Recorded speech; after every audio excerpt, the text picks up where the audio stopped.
Donkey Kong! Hope is control.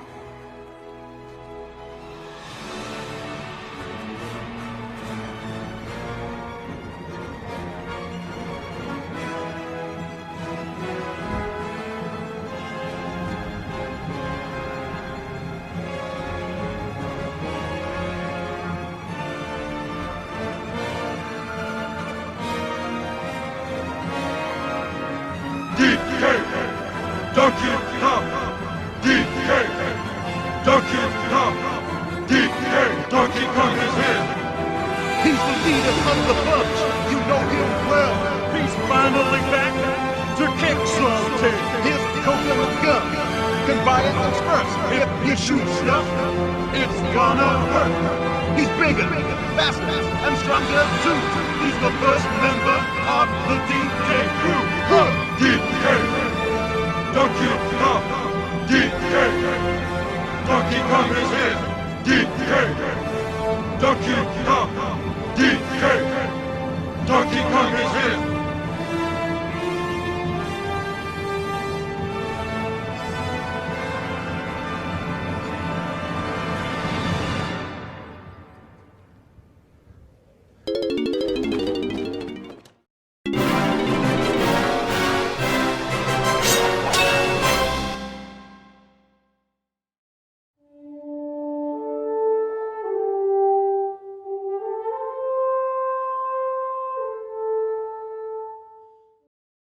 Hello and welcome everyone, my name is Nostalgic. And I'm RareWarington. And welcome to a new episode of Kooky Quest, the show where we embark on a quest in reviewing and discussing various gaming topics and news. We have a very special episode today, so what is going to be our quest today, Sam?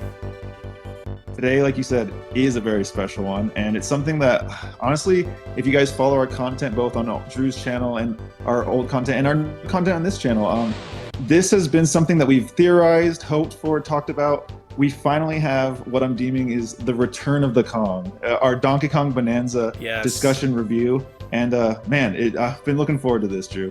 We really have for over 11 years, just like since the return of Tropical Freeze, which again is one of the best games in the Donkey Kong series. And we kept waiting.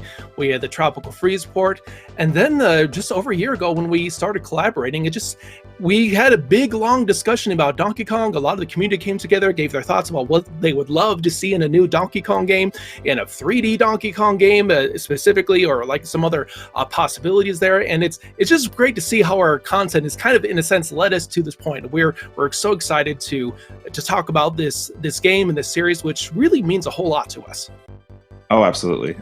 Like Drew said, both individually in our lives and together on this channel and our collaborations together in the past year or so, Donkey Kong has just been both a prominent thing in that, but also just important, as I said, in our individual lives. And I think we'll go ahead and start with our brief summaries of that past experience together. Over a year ago now, we actually have on this channel a year collaboration that we did going to Game On Expo. And we were able to meet some of the banjo devs there. Initially, when we first started collaborating, we were able to meet David Wise and Kev Bayless, original composer and original artist for Donkey Kong and Diddy, respectively. And since then, we've just kind of been on a passionate drive, an outlet on this channel together. We've talked a lot in the past, on past videos, about our respective past with the franchise. But needless to say, it's a very important and iconic franchise to both of us there.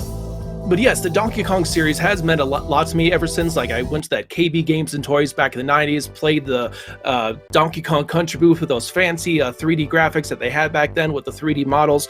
And I think looking back to just when kind of the hype building up to the Donkey Kong Bananza, and really that hype was kind of teased a little bit with the first initial reveal of the Switch 2, which of course teased a little bit of the Donkey Kong's new design.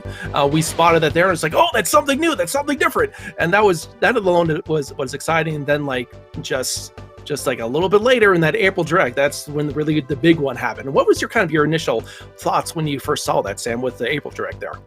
Well, that is one thing. To plug another one, actually our first video on this channel, Drew and I watched that together and reacted. I think just same as you, Drew, is like I was excited for a new Mario Kart, like essentially Mario Kart 9, Mario Kart World being announced. but especially just the new model, the new art direction, the new style, as it were, for Donkey Kong himself there. Like not knowing if it was going to be in the mainline games or not, but like seeing it in our initial reactions, I think for me it was just mostly excitement that something was going on. Like we said in our past videos, both with Gothic and more recently with Just Nintendo here, they were cooking something. We knew, we didn't know what, but it just felt like, as you said once, where there's smoke, there's fire. It seemed that like that was one of the more exciting elements of that direct, announcing the Switch 2 Mario Kart there. Like, yeah, something was going on with DK. And to bring up Gothic's point that he brought up earlier, like a lot of times Nintendo like to do releases of like Donkey Kong before like a major Donkey Kong announcement. Like he mentioned, something. What was it they have to do with like the Tropical Freeze, like an announcement before or something like that? It was a good point he made right when he said it. I'm like, yeah, it clicked in my head. I knew it. I'll go ahead and play the clip here. Talked about was the correlation between the theme park and Returns port. Now, that's pretty much, to me, the reason why they made the port of Donkey Kong Country Returns was because of the theme park, as it was in 2021 when the theme park opened in Osaka, Japan for Mario Land. 3D World showed up about a month or so afterwards. And that's true. That is. And even this is the point, that also the Donkey Kong Country Returns 3D released, well, and what was revealed a month after that? Tropical Freeze. Tropical Freeze. Yeah. The user knowledge. Oh, we have it coming up in April. I love the thinking. Like, oh man, that is. I've read too many tea leaves. Yeah, he brought up that when they launched Donkey Kong Country Returns 3D, a month later they had actually revealed that they were working on Tropical Freeze. So it kind of in correlation to that, it was a really good point that we got Donkey Kong Returns HD, and a month later new Donkey Kong was announced. So he was Donkey Kong returned several times before the arrival of the new Donkey Kong. Yep. Somehow Donkey Kong actually returned. Yes. Somehow Donkey Kong returned.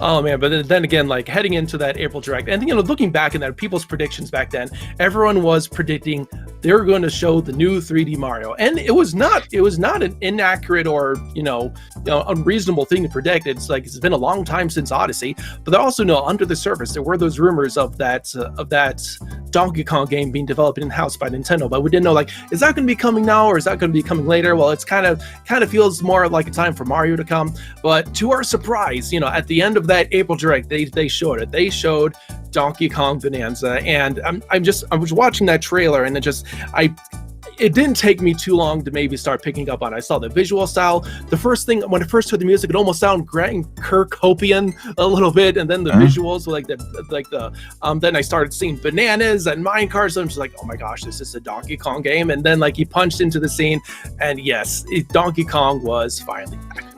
And googly eyes and the fractones was another big thing where I'm like, what is that? Almost seems like Platonic coded. Like, what is that about? But yeah, I think and we have some discussion on our channel about that as well. But initial reactions. I think you, like you said, you and a lot of the community. I'll put in a little thing to shout out a couple people, which I did shout out a lot of the DK community here on YouTube on the last video we did here on the channel. But just a lot of great content creators that were mostly all on the page. 3D Mario seemed like a lock. I think even I was thinking when they showed the initial reveal trailer for Bonanza, that was a 3D Mario. I was looking at it going, oh, there's a lot of Rare-esque tropes. Monkeys, which for some reason I thought were robot monkeys in the first when they first showed it. But then as soon as I heard that audio of DK's voice with the first punch, I was going, no. Yes. Actually a 3D Donkey Kong. And just coping, and you could hear the dial-up in my brain. Just but even moving on to the next initial big reveal, besides a few teases there and on the Nintendo Today app, the Donkey Kong Direct. Yes, dang, that just blew everything wide open in terms of the game and what was going to be there. And that was a very fun little reaction video that we did there. Just so many cool things that were shown. Kind of like with Odyssey. Like Odyssey kind of hit its main hook of a gameplay feature with the capture, and they hit a pretty big mechanic with like the Bananza transformations and just showing those and how they can like switch between these different characters. Even Jiggy Lookback kind of like he did a direct comparison of that to the tag barrels in Donkey Kong 64. Oh yeah, and like you mentioned, like I mean, it's like somewhere between almost the tag barrels and like the animal buddies. Yes. Having these abilities that are kind of like animal, not even they're all animal-esque. But yeah, definitely a good comparison there. And like like you said, it's very reminiscent of like Odyssey. I mean, same team, but like just having the capture ability be such not an afterthought, but really an after reveal, like something that we just were not aware of until much later, and it's a game-changing mechanic. So like. Yeah, I was all but impressed. And the amount of just music, callbacks, fan service just in that direct there was superb, man. It had me stoked and excited for sure. And there really was I love the pre-release speculation season. It felt like almost like Smash Bros. Just like in terms of all the theories that people were coming up with. And before we dive into, we are going to give our first spoiler warning because we will be diving deep into every aspect of this game, including like end game spoilers, like little spoilers along the way, like here and there. But yeah, so we will be discussing everything. But of course, we'll give the big spoiler warnings before we do so there. Yeah, well, you guys can stick around if you haven't played it. Right when we start discussing our initial thoughts, most of it's in the trailers, but forewarned now, there will be some plot and some character reveals, mechanic reveals, etc. But again, we will give a big spoiler warning before we get to endgame and really big stuff there. But yeah, just like you said, the 3-month hype cycle, and like not a very long hype cycle considering, especially for the gaming industry, but 3 months of just pure speculation, excitement. I mean, the marketing was almost ingenious, really. I mean, they hid so many elements that we now know, but initially just Pauline herself, just like not really knowing who this Odd Rock was. In fact, if they hadn't have slipped with the South Korea Nintendo, we wouldn't have known until the direct there. No, we really wouldn't have. Someone at Nintendo messed up there. I mean, I can't imagine like how much like just other shock we would have. Like just that rock broke open, there was Pauline, because we'd seen the render before, so we knew she was in. But if we just like, oh my gosh, like that, man, that was a bit of a slight missed opportunity there. But still, like I will say though, cool. Even just the simple fact during the direct of them just like saying, hey, it's Pauline. I'm like, huh? What? You can see me back then. Like, what? It's Pauline, not Pauline Jr., not like what? Yes. And like, that might even be a good enough content for a video for another day, but we will talk a little bit more about the plot and stuff like that. But yeah, Drew, I guess, I mean, heck, like you said, 11 years, man. So, I mean, they actually really had like almost the cards stacked against them. But like after that initial direct, just for Donkey Kong, I think like it was just nothing but excitement from there on out. And you want to go ahead and actually talk about your first impressions of the game there? Yes, I'm going into it. Mention of course that this was built by the Odyssey team, and so of course they were. It really does have a bit of that Odyssey coding to it, but like just Donkey Kong flavored, and honestly something that we'll discuss a lot, very rare flavored. When you get into the presentation with the visuals of it there, kind of first heading into the game,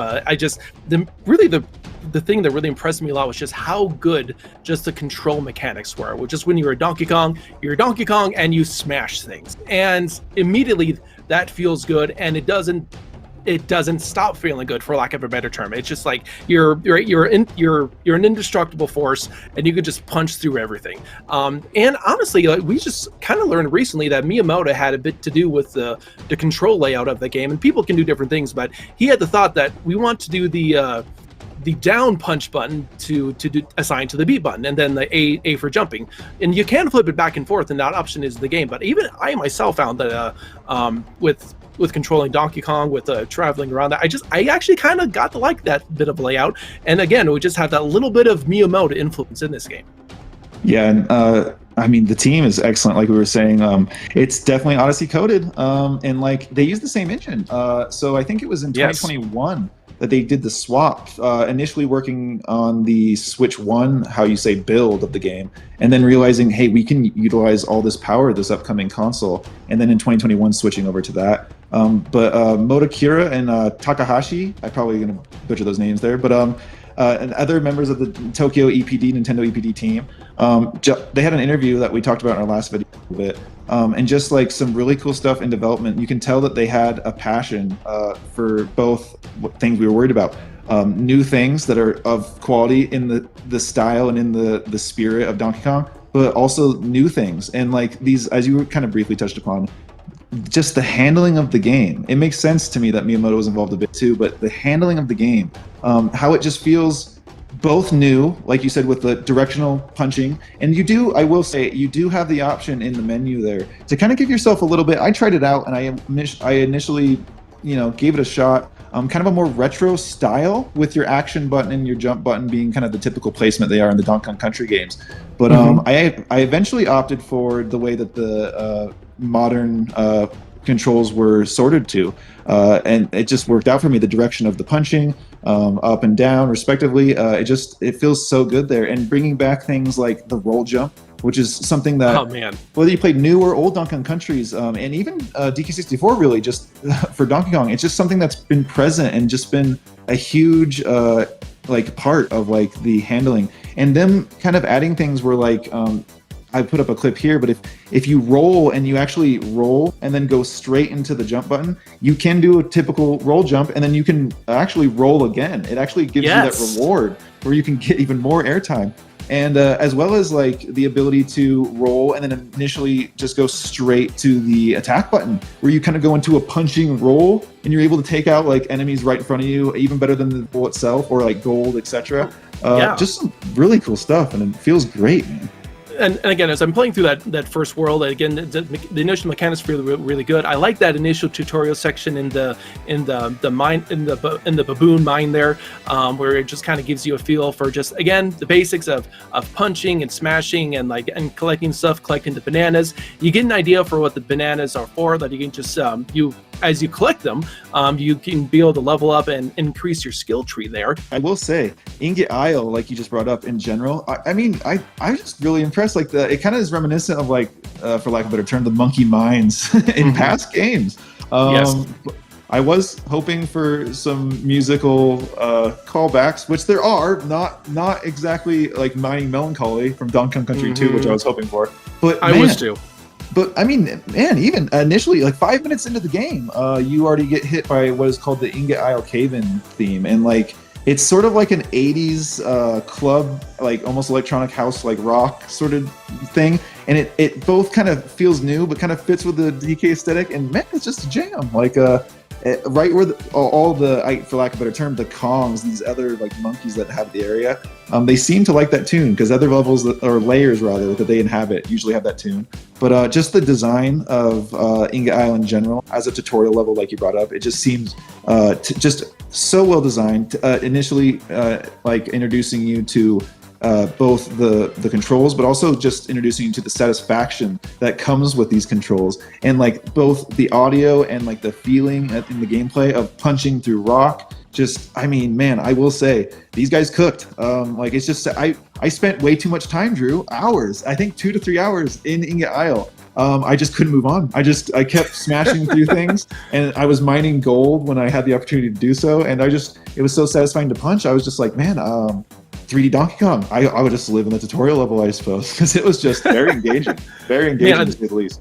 In that very beginning part, it really does stick out from the very first trailers. It definitely, and like even early on in the game, it sticks out to you how expressive this new Donkey Kong game is. And from that very first scene where he interacts with Odd Rock and he does like all the different faces, he's not sure what to think of this character, and he starts with that journey with that character. And then like even just early on, that there's this part where like he beats like the first little mini boss or whatever, and like he sees the banana form and he's just like desperately going after it, and it's just absolutely hilarious expressions here. And there is both a place, I think, for the old classic Rare design and this new Donkey Kong here. I think people have kind of sort of mixed. So yes, there definitely has been mixed takes on this new Donkey Kong look, but I don't think it's so much that the Rare Donkey Kong wasn't expressive, because you can do expressions to them. I think it was just mainly the whole vibe of the character, which I think they needed to adjust to create this like companion story with Pauline, where you need to have a Donkey Kong that's maybe a little more huggable, slightly little less edgy, a little less, I know by default slightly angry looking, the Kev Bayless eyebrow. And I think with this one, they really just created a character that you can kind of do, and that's the thing. It was flexible to where he could be angry if he wanted to be, but also just kind of be a sweet little doofus at the same time. And then there are multiple takes. There are some people who even like the game that just still do not like the new design. I love the new design. I totally agree, and like I will acknowledge it's a different take. But in a lot of terms, DK64 was kind of a different take. Like he was more like cool, like yeah. And DK always has that. And I will say it lives on today, guys. Like DK still has that. I mean, look at the box art, for instance. Like he still has that edge to him, and especially in certain cutscenes and certain scenarios. Like if you look at his face, it's really fun during gameplay. If he sees an item of interest, he'll kind of make like different expressions. I'll put some on screen here. But other times, like when you see an enemy, he starts running, he's just like ready for action. It looks like more of his old edge. But kind of like you said, like although it may be somewhat mixed, it seems mostly positive, and I love the design. But it just seems like the best of both worlds. You got a lot of that classic kind of like feel to it, but it's mostly Rare-esque. I'm truly going to go and say it's still mostly Kev Bayless's original DKC model. They're just kind of brought to modern day, as you said, to complement the story, and almost sort of like, for lack of a better term, like a Pixar-esque kind of like companion story. It really complements it a lot, man. I really like. There are definitely a number of Pixar-like moments in the story that we'll definitely get into as we dive further on into this. There were definitely some great returning and new elements in this game. Matter of fact, like just it's kind of funny. Just really, there are some returning stuff, which we'll discuss, but it's just impressive how much new and cool ideas they came up with this here in this game, because I think one of the coolest ideas is just like changing the perspective on collectibles themselves, because you collect things like Bananium gems or fossils, and most any other platform game, like to get something, you jump up and you touch it, you grab it, but this one you collect stuff mostly by punching them, and that opens up all kinds of new little interesting ideas where Bananium gem could be like poking a little bit out of a wall, you have to climb up and punch it there. It could be hanging down from a ceiling, so you have to climb up and punch it that way. Or it could be buried in some lava, so you have to figure out how to cool it down so you can get to where you can punch it. Just the variety of different ideas, just from the simple fact that you have to break them open. Yeah, and like you said, it's kind of like returning in new elements, as we kind of discussed prior a bit, but like it almost feels, and they trade off on this terminology. It almost feels like DK64 to a sense, where some of them are linked to challenges that feel great. A lot of them are Mario Odyssey-esque, I mean, given the engine and the team, but like a lot of it feels kind of grounded in like original Donkey Kong Country aesthetic and challenges. Some, as Drew kind of touched on a bit, like some returning mechanics. You have some of the barrel blasting, and you have some of the like mining, or rather minecart areas that they kind of like established in these 2D challenges. But yeah, just collecting the Bananium gems, or otherwise known as the golden bananas, which I thought was a really cool, just myself being a huge like Donkey Kong 64 fan. I just kind of loved like almost the canonization of like, oh, shoot. So like a lot of the monkeys and characters refer to these as golden bananas, but they are indeed also Bananium gems. I just thought that was a really cool thing. But I mean, man, like you said, like just kind of the freedom to explore, collecting these Bananium gems is just such a blast. Like going into the lagoon layer, I mean, honestly, the first 2 layers probably took up a good, I don't know, almost 6 hours at least, probably for me. I couldn't stop collecting them. They're just so satisfying to collect, and even to bring up Mario Odyssey a slight, it seems almost like a progression of like a lot of those, and a lot of these ones are still simple, but they feel rewarding even in the simplicity for just having explored this certain area. It's purely a reward for exploration, and not usually just something super, super simple, but something that's like, oh, I got rewarded for going all the way around to this object or mountain or storage unit or what have you, that it doesn't actually bring you or tell you to go do, but if you go explore, you're rewarded for doing so. And it's just excellent. And what I absolutely love about this game is that it gives you, it really does give you the freedom to explore as much or as little as you want in terms of actually progressing in the story. Matter of fact, like I don't think you have to get you actually have to get a single Banandium gem to actually beat the storyline in the game, because the Banandium gems are tied to leveling up, to filling out your skill tree. And instead, when you're in a layer, it gives you like an objective. Okay, I need to complete these objectives so I can dive further down into the sublayer and then eventually to the next big layer. So this game is structured like a big journey down eventually to the Earth's core, and I really like that. But at the same time, there really is a reward. There are substantial rewards for taking that time to explore. Like, again, filling out your skill tree. You collect the fossils. You can get these different outfits, which are not just like fun cosmetically. They actually have a function to them. You can upgrade your stats. Like early on, you can get something that makes you swim faster in the lagoon area, or increases your bonanza time, different ties. And I just really like it how you go to all these different places, and it encourages you just to try on the outfits. And with Odyssey, it's just like, oh, well, maybe I like how this looks, but no, it's like not just how it looks, but how it functions. And I like that a lot. Yeah, I totally agree. And I will admit off the front here that like I did mostly go with what I'll deem vanilla DK, original DK. I did through most of the game. I'm one of those people. I did change changing the overalls for certain settings, be it like kind of like a water prominent layer, having like ability to swim quicker, lava, having resistance to that, etc. Even having some stuff that were like towards endgame, especially certain outfits help you to collect things. They kind of like almost exploit your ability to collect certain items. And going into items, both the other collectibles, as you brought up, the fossils for purchasing the outfits, and the CDs, just for listening to the CDs in your getaways, which the getaways can be bought by gold. Getaways are really cool. So the game has checkpoints, but the getaways in themselves are almost like a pseudo checkpoint as well. And it kind of has like this returning theme of like both a comfort of like a checkpoint, but also like a little house that you're able to like have as a little, almost like a vacation home in like different layers. And each time you actually utilize the sleep mechanic, which plays a cute little jingle, by the way, for Donkey Kong's theme when Pauline and DK go to rest there.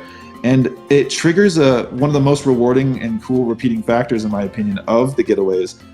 Pauline's dialogue. Pauline having little interjections or little conversations with DK about either the world, the plot, just whatever comes to a 13-year-old's mind, things like that. And it just was one of the more wholesome aspects of the game and made those getaways really rewarding there.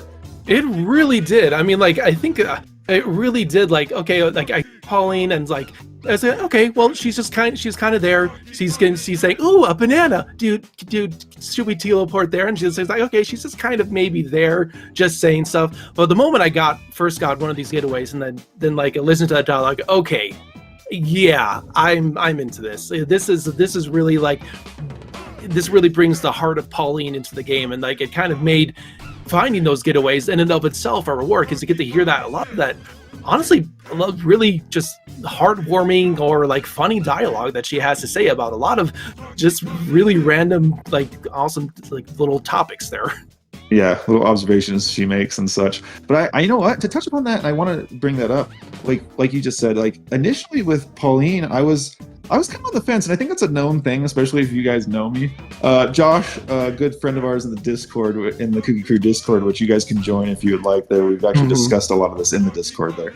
But so he brought up that there's been technically humans in past DK games. I'm like, yeah, I know that, and I played the DK Arcade, and I know like DKC2. I didn't think about it, but DKC2 does have Mario and Zelda, or Link rather.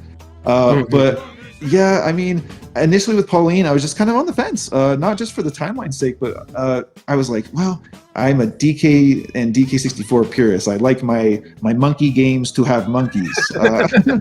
But like, I mean, over time, really, and you said it really well, like it really just, she grew on me. And both for the companionship between her and DK, the plot that kind of unfolded with her having a prominent role in it and having a power which might be inherited from her family, which is another thing that's brought up, which we'll talk about a little bit later.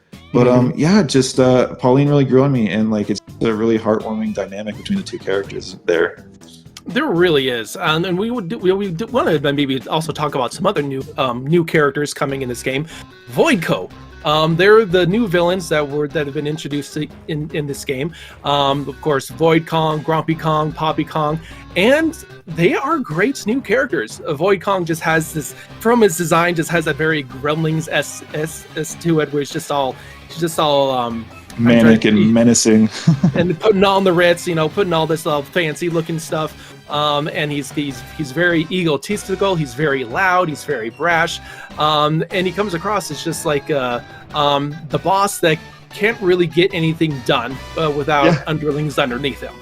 That's just kind of like the kind of a boss he is. But the other characters, like Grumpy Kong, Poppy Kong, kind of like, Grumpy Kong's just kind of like, I'm just here to do my job, like, and just I kind of like his, like, he kind of has that Manky Kong appearance from the original DKC games.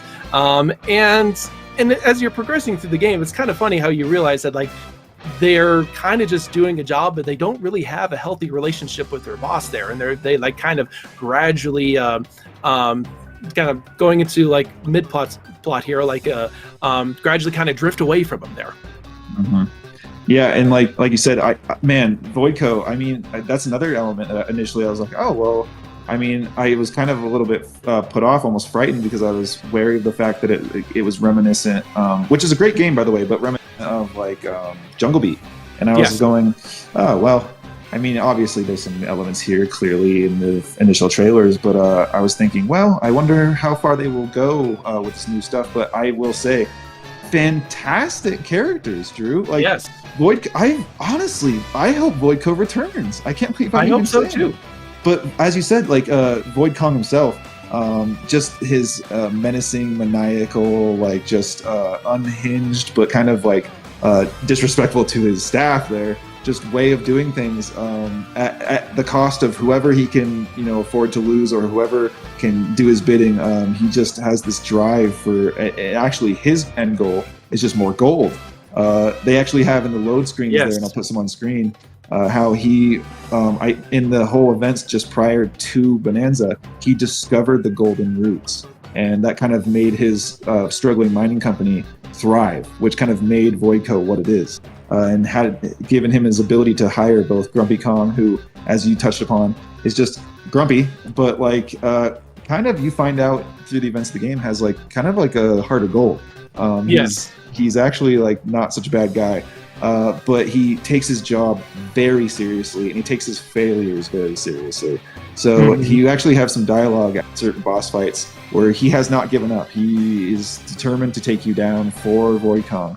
But I don't know if him and Poppy Kong being like the intelligence operation of Voidco, you can tell she knows a lot about the deeper layers. She's kind of journeyed and kind of seems like a scout doing reconnaissance for Voidco. It seems like neither of them really knew Void Kong's whole like end goal there. And like Drew said, throughout the events of the game, kind of in mid-game there, are kind of an interesting realization to where like these Kongs have minds of their own, and they might actually become companions later in the game, and maybe, who knows, in future even. And just great characters, man. Just fantastic characters. Yes, really, really just great characters. And I did want to bring up a lot of these like really, really cool new NPCs in the game that you meet. Of course, you and a lot of times they relate to Bananza powers. You meet ostrich characters, you meet zebra NPCs, and each of them has their own like unique sounding voice and dialogue. Or later on in the game, like talking now here about further to Bananzas, you meet other characters like elephants and like snakes and such. And all of these characters, again, tying it all together, you have that very Rare-esque feel to it, where you can kind of tell that these people that made this game like grew up with those kind of characters, and like as a cohesive whole, these character designs feel very Rare-like. Yeah. And we'll talk more about characters here coming up too, but like, yeah, man, just the quality of the characters, and sometimes the intrigue of the lack of implied characters, like the lion in the later layer, the feast layer, and also the giraffes, which are mentioned by the Fractons, And yeah, just some stuff that you don't actually see, but obviously they had a presence in the Fractones reference to their presence in the game. A lot of really cool intrigue, a lot of really cool new characters. And as you said, I mean, as my namesake also says, the Rare-esque quality of these characters and like just the personality and charm. You and I have discussed it ourselves, but just in my opinion, and I think almost objectively, surpassing almost anything that a 3D Mario has ever done. Like, Yes. Of course, Mario games with RPGs have like a lot of personality, but oh my goodness, just the characters and world building and just the personality and charm in these characters and worlds. It, as you said, it just felt so Rare-esque and like, gosh, man, it just warms my heart. It really does warm my heart. Before we move on to some of the other like kind of critiques and stuff that we have about the game and like some other analysis that we have, I do want to bring up, like, as we touched upon briefly, some of the new items. Definitely does give a new sort of feel design element to the game. There's now a new item that you can find just by chance, often just from exploring and digging.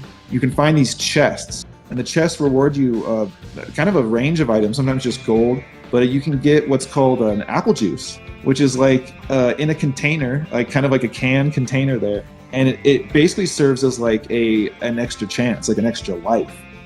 So if you're fighting a hard boss, doing a unforgiving challenge, you'll go ahead and at the last minute pop open one of those apple juices, and DK will down it and have another chance full health.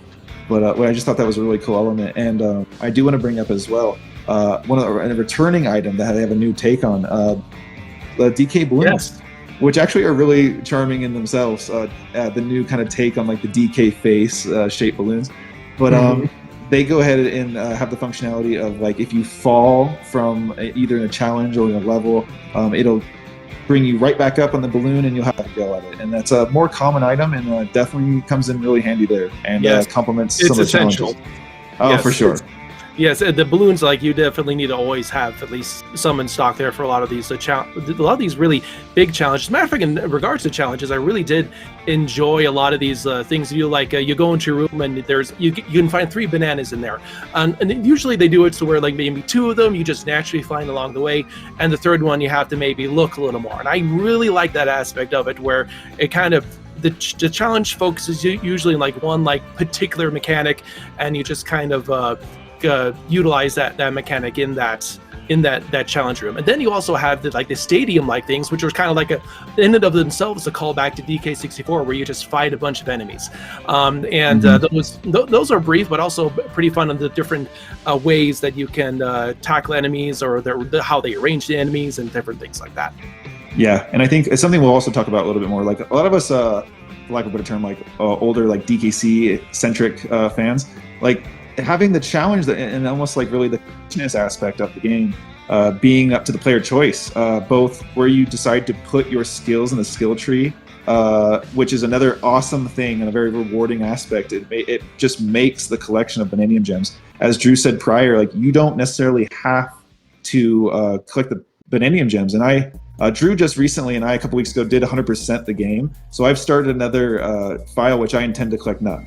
But you can decide whether to put your skills into health there. You can just decide whether to put it just like new skills, like a turf surf expansion called surf, I think it is. You can just surf on the water with the different objects you can rip out of the ground, which tearing out of the ground is another great mechanic. But yeah, man, just a lot of those like new elements and like rewarding elements. It's like great, and like you brought up, as I said, the completionist aspect of having those challenges with the 3 bananas, having 2 be basic, one kind of you find it no matter what, the other one you find after completion, but another one being either linked to like completing it in under 2 minutes or completing it with 20 seconds still on the clock, finding a very challenging or very hidden Bananium Gem. It's just a really cool completionist aspect that gives a lot of player freedom and choice. And I really love that stuff there. And like you brought up, kind of similar to the battle arenas, like the single banana battle challenges are just really, really cool. I love all that kind of, for lack of a better term, it's like the kind of bonus barrel-esque content. I think they're called challenge courses, but kind of like a thing reminiscent of those bonus barrels. And I really enjoy that stuff. And those challenges we mentioned before, like how some of these challenges have like very deliberate callbacks to previous Donkey Kong games. Like there's one that's like, it's a Bramble level where you have a remix of Sticker Brush Symphony that's absolutely like it's gorgeous, and I love listening to it. You have minecart levels. You have one that's a callback to Jungle Hijinks, where you can even go back to DK's house there. And I think, though, I did want to mention one of my favorite little gameplay mechanics that like shows up in several different challenge rooms. Is like these little ice cubes you can get that you have to fill up into an ice cream bowl. Oh, yeah. You have to guide it, and you have to punch pathways for these little ice cubes to fall into, and that was probably my favorite little new mechanics there. Yeah, that for some reason that struck me. I don't know why. Just to me, it felt like almost Odyssey-esque, but it was such a new aspect of a challenge where it was like you said. I think they introduced it in the freezer layer, which is pretty on brand. But having like little flavored, often I think always flavored, little ice cubes coming down, and you could go ahead and guide them and create. I think it's gelato. I'm not really sure, but like. You could create like these little spots where you gather them, and sometimes those challenges would branch apart where like DK would have to dig and guide through snow or what have you to get them to either cool down lava so you could continue through an area, or to make these like gelato kind of served dishes where you would be rewarded with like bananium gems there. And like, yeah, it's a super cool new element. There's a lot of new elements and little challenges like that, and really cool mechanic there. Yes, and so I think we were going ahead and go on to some of like more get into like the presentation and performance there. Kind of like for the most part, the game it does like run very, very well. Usually consistent 60 frames per second. There are just a few moments of the game where it does dip a little bit, like it's a few particular boss fights, and just when the action gets intense in particular there. Yeah, like going back to talk a little bit about Void Kong, like, I mean, his boss fights, his theme music, as we were, I've probably been playing it a little bit in here, but it's just so good. But towards the end game, he has great boss fights. We'll talk a little bit about that. Like, we're in the mid game, you have to kind of chase him to different layers that you've already visited in the mid game boss fight, revisiting different layers where he's trying to collect the rest of the remaining bananium gems for his giant digging contraption. But towards later in the game, they introduced another cool new mechanic that kind of is on theme of what we're discussing, and it's where you, I don't know if it has a name, but where you throw objects, where you use your tear-off mechanic and you throw objects, and it creates like a tracer, like a bridge, almost, where like you can kind of grab on, use the material as a crossing point to cross gaps. It's a really cool mechanic. However, in this particular boss fight, fighting Void Kong in the later game there, if you throw enough of those cross bridges, those little pieces of material, and create those bridges there, Void Kong has an onslaught, just a barrage of like attacks he's sending at you. If you send enough of those yourself, there's certain times where the frame rate suffers as a result, just slightly. But man, I mean, you can tell that like this is just a showcase. This is really just a showcase of what the Switch 2 is capable of, and seeing them like put the hardware under this much like just new mechanics, particle effects, and like stress, really, it is really impressive. And like Drew said, it's mostly consistent 60, and the art style of the game is in line with like Odyssey, but almost just expanded upon. It's far prettier. It's just a gorgeous game with gorgeous worlds, beautiful art style. But once in a while it has those tanked frames, which sometimes with what's happening on screen makes some sense there. I actually initially in the game, the attention to detail is phenomenal.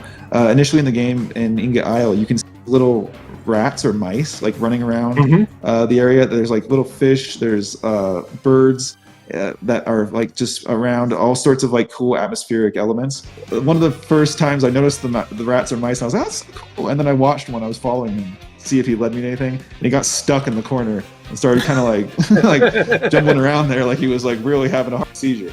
But like other than that, it's like really you'd have to be like with your eyeglass looking. Like this game has so much attention to detail, and you have to be like playing the way I did, like over 65 hours, whatever I have now, just trying to look and revisit and read all the dialogue and to see like the smallest little technical issues, which mostly are frames. But my goodness, Drew, the performance of this game is really impressive, and the visual of this game are really, really impressive. So, I mean, overall, I just wanted to get that point out of the way, like you kind of brought up. But overall, this game is excellent. It runs well.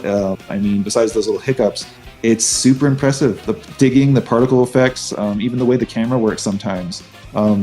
it's just impressive the way that they were able to make it work there with the digging and all that. The camera work, with the digging alone is so well done. How they can kind of do this like a little transparent thing where you can kind of see where Donkey Kong is and kind of somewhat in relation to where everything else is. And there are a few times, just a few little times here and there where it's like you're not quite sure where you are, but like the camera generally does follow Donkey Kong very well in this game.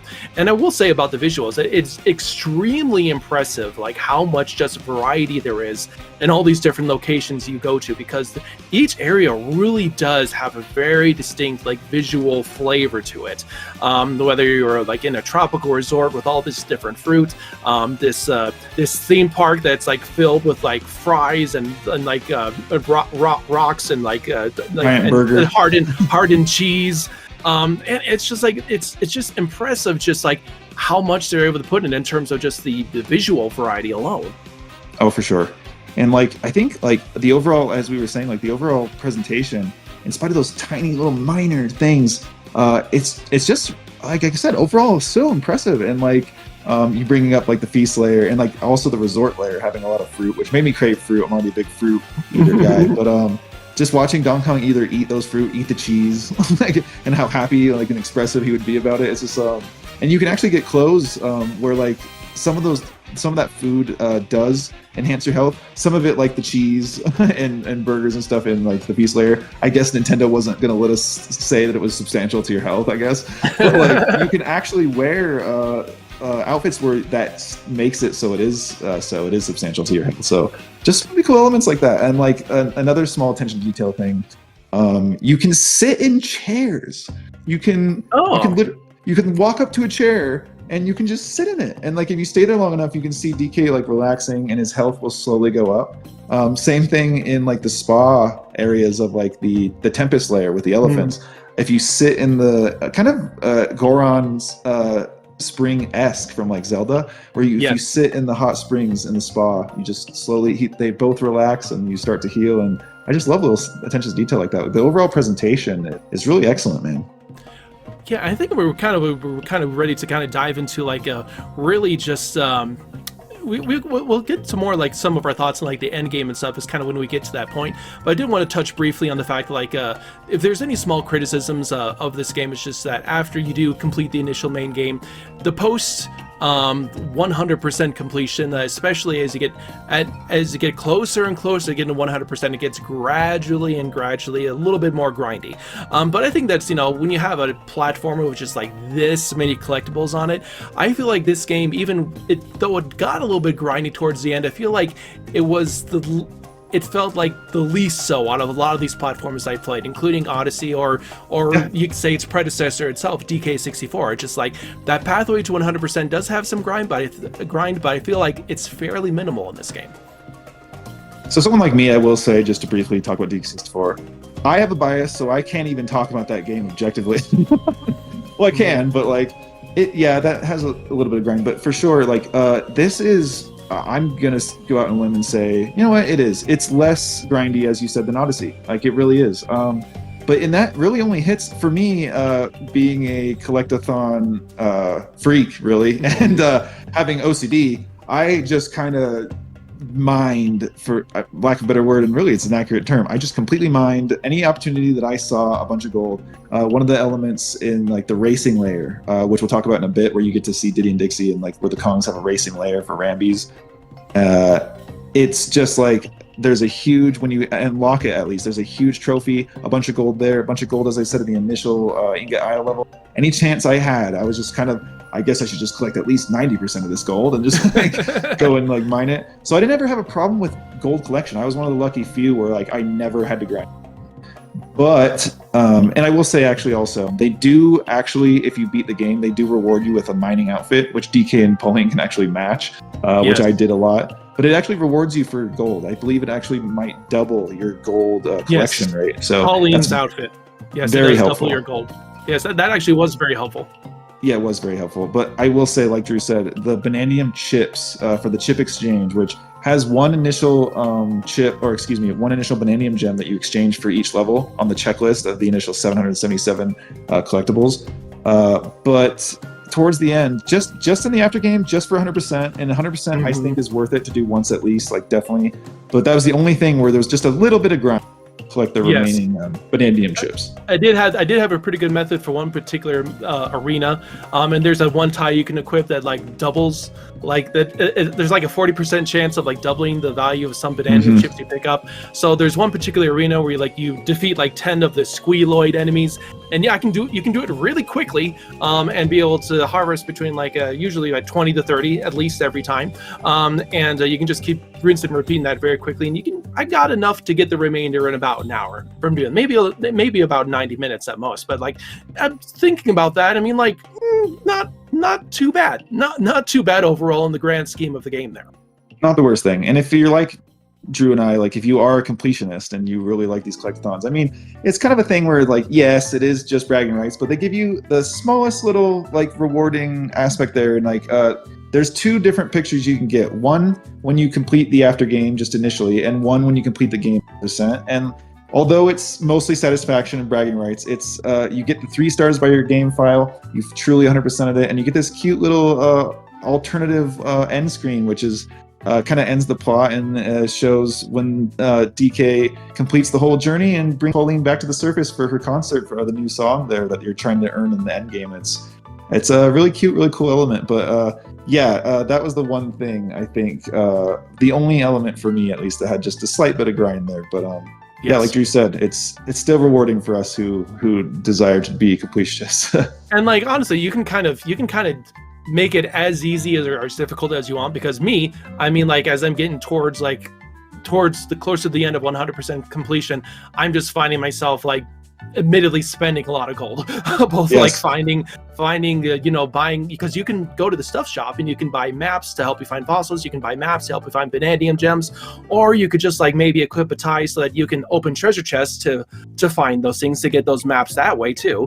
But like, yeah, you can utilize that if you want to. If you're not the kind who doesn't like to really scour and look like to and fro, and I will say, like, even if you do buy a map that shows you where the Banandium gem is, that doesn't take all the challenge away out of finding it, because you go there and there's usually like a little challenge associated with actually getting it, so you still have to kind of figure that out. And so like it's up to the player. You want to be just very thorough like masochist, just digging through everything, yes, you can do that, or you can just you get a little bit of help and do it that way. I really like that flexibility. Yeah, and like to bring that up seriously, like another really great just ability or item to have is like both the fossils, rare fossils, and the Banandium gem maps there. You can tell, like, really, it like there's a certain point, like for me, for instance, as Drew kind of brought up my category, just thoroughly, almost moronically going through every nook and cranny. But I mean, 11 years without a Donkey Kong game, I enjoyed it thoroughly. So I went through every single layer rather initially in the original story and the original plot for the end game, and got as much as I could, and only completed fully what I could in one layer, the lagoon layer, which I mean it's just super fun to find these things, like I said, man. But like I did a second pass with the end game, going through all the layers, completing a lot of them. But there becomes a point where, like, yeah, it makes so much sense to utilize the element of having these maps. The exploration, especially things that are kind of hidden, it definitely does not, as Drew said, it doesn't take away the challenge, and it doesn't take away the rewarding aspect either. It was something that a lot of us could bond upon, like I said, in the Discord server, the Kooky Discord server, which we'll have the link in the description there. But I actually was from a fellow Kooky crew member, Aiden, who you guys might know on Twitter and such. He actually shared I think it was in the Hilltop layer, there was a challenge that you could go back and like farm the Banandium chips in that layer there. So like, yeah, I do love like the community aspect of that. I refused to look anything up, and eventually I refused for a long time to buy maps, but towards the end, it's a really smart and a good design element there. And like Drew said, it just doesn't take away the challenge. It just makes it all the more well-paced. Yes, it really does. And we want to go into just like a few other aspects of the game itself. really just stuff we just absolutely love about this game. And we've talked before about the worlds. We love the different variety of all the different gameplay mechanics, where this game just feels so like wildly creative and like bonkers, and like the different kinds of places you could go to. One moment you're in a freezer, and then below that freezer you're in this type zone again, like kind of borrowing like a Mario team element. They kind of do like to do those hot and cold level combinations. Again, the gourmet layer, the feast layer, that kind of calls back to the food level in Mario Odyssey as well. But again, just like such wild creativity in all these different levels, and just the different feeling of the mechanics and challenges within those. Oh, totally. And like you said, like although we're going to talk solely right now about like stuff we love about this game, I mean, as Donkey Kong fans, like the fan service, I mean, they did so good. We said new elements, and there's obviously already a lot of stuff we enjoy in this game sprinkled in this review. But just they did such a substantially good job, like just bringing in the new and like feeling like they were fan servicing us old fans, like consistently. And both just with the style and the spirit of the elements, like you said, the worlds and the characters, but also actual callbacks, like going into the racing layer. I mean, oh man, that was great. Initially just going into, like we brought up Ingot Isle, I was just like, getting a little teary-eyed, like 3D Donkey Kong, I can't believe I'm playing this. And then initially going to the lagoon layer, I think the first time that I could not hold back tears, and I was just like, something about the music, which music again is like a huge element for me. Like I think although a lot of it is atmospheric and a little bit more background, so many of them are prominent, like with great motifs, like just bangers in this game. They did not disappoint. The Donkey Kong continuation of just great music. But as I was saying, initially in the lagoon layer, just hearing that music, which is already somehow one of those speed run to the ability of being nostalgic type of tracks. But just I could not hold back tears. It's just I know I've seen them in the directs and then in the tree houses, but just that initial level going in there is just it's just you could feel that like they poured a lot of heart into it, and talking about attention to details, seeing like the sun rays kind of look like bananium chips or like in the shapes of bananas. Like the banana theming is something that is very, very prominent in Bananza, which is very on brand. I mean, but, I will say again about that first level. I mean, yeah, just the presentation and the feel of the music. That feel of the music is basically the statement that Donkey Kong is back in the grandest, most perfect way possible. And it has those little riffs of like the tropical freeze first level, da da da da da da da da. You know, it has that, and just the music, that first little. That was easily one of my favorite tracks, and you've mentioned a lot in the forest layer. There's this marshes that's very David Wise-esque, and like from like the jelly levels and Tropical Freeze, just a kind of really fast, like I don't know, it just has a really cool little David Wise type vibe to it there. Yeah, and even like you said about Tropical Freeze, the lagoon layers seem to have like sections where it's like almost completely reminiscent of like Tropical Freeze, and like a lot of David Wise spirit. You brought up the forest layer, which, oh my goodness, man, might be my favorite layer. As you brought up, I mean, all the music in that one is great. It has new and callback-esque tones to it, but oh my goodness, the audio team or the composers must have like studied David Wise, because Moss Plume Marsh, the second layer, which all the layers are great, the hotel, great music, but the Moss Plume Marsh, the second layer of the forest, is so good. Moss Plume Marsh is got to be probably my favorite song in the game. It's a new song, but my goodness, it just feels completely in the spirit of Mr. Wise, like the legend who has carried so much of the aesthetic and vibe of Donkey Country. It's such a good track. I'll probably be playing it as I speak, but like it's something that like when it hit me, it was kind of like the lagoon layer. It's happened many times, but when it hit me, I just had to like sit there and just kind of like scroll slowly around the level and just like kind of take it all in. One of those moments where it's like you just kind of I'm corny, guys, but like as a long time UK fan, it's one of the few games that just like brings me to tears. And kind of going back to what I was saying a little bit about Diddy and Dixie, I was sobbing. Like I don't know what happened. It was just kind of hit me, and like just talking to Diddy and Dixie, we knew they would be in the game. Like we knew from some of the early promo material there, and like eventually the Nintendo Direct, the DK Direct there, but the way they utilized them, like obviously for the Rambi Rumble, which there is a little bit of a debate, like it was always Rambi the Rhino, and now Rambis are a species, I guess. But like, I guess so. But man, besides that, like just all the elements of like there's a checkpoint barrel that's referenced there. The conversation that you have with Diddy and Dixie, like I'm a massive Diddy and Dixie fan. I love Diddy. He's probably my favorite video game character. Just having the continuation of the plot, something that I didn't know if they would have. I don't think anyone knew if they would have. We were all uncertain about that. But mentioning vaguely like the retro games and like the original Donkey Kong trilogy, mentioning Donkey Kong Country 2, where DK is kidnapped. It's just like, I was just brought to tears. I was like, okay, they're gonna be like shopkeeper-esque NPCs, like, hey, you, what's up? Race us. Like, continuing on. This is Mario Odyssey. But that was not the case.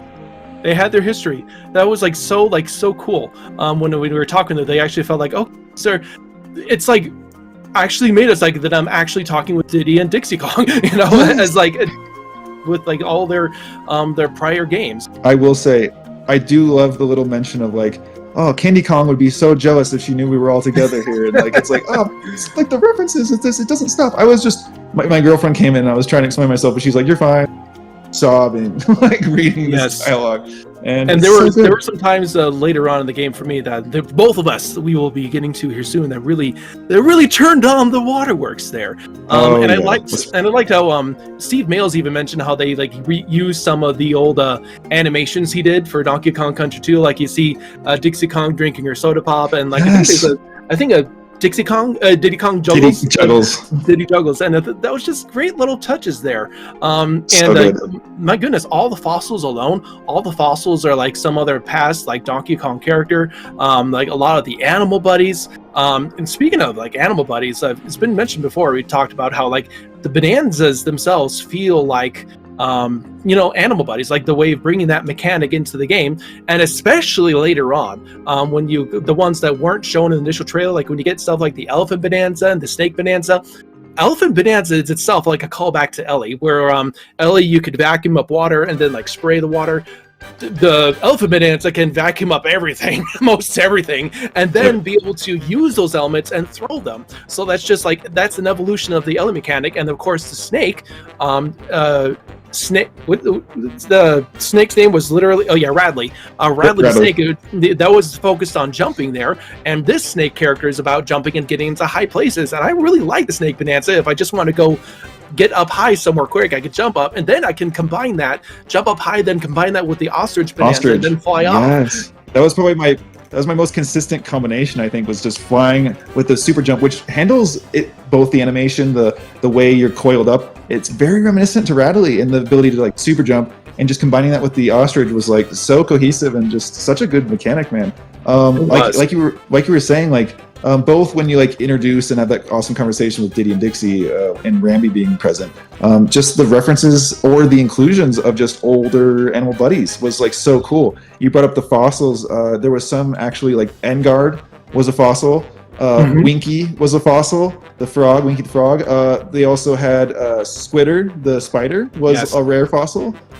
Just really cool stuff like that. They even had Professor Chops as a fossil, which I don't know if you consider an animal buddy, but like, just having like these callbacks was like such a cool fan service-esque element, and like something I really love a lot. Having, as you mentioned, like with the Bonanzas, obviously you have the Kong one, but like there are zebras present in like the Returns games, having like you be able to play, maybe not ride, but play as like with a zebra power. Like these powers, the Bonanzas were just really cool. That was one thing also going in. I was like, well, why aren't they animal buddies? I don't really know. Why aren't they animal buddies? but like playing through the game, this is one of those things where especially I got to advocate to Donkey Kong fans if you haven't played yet.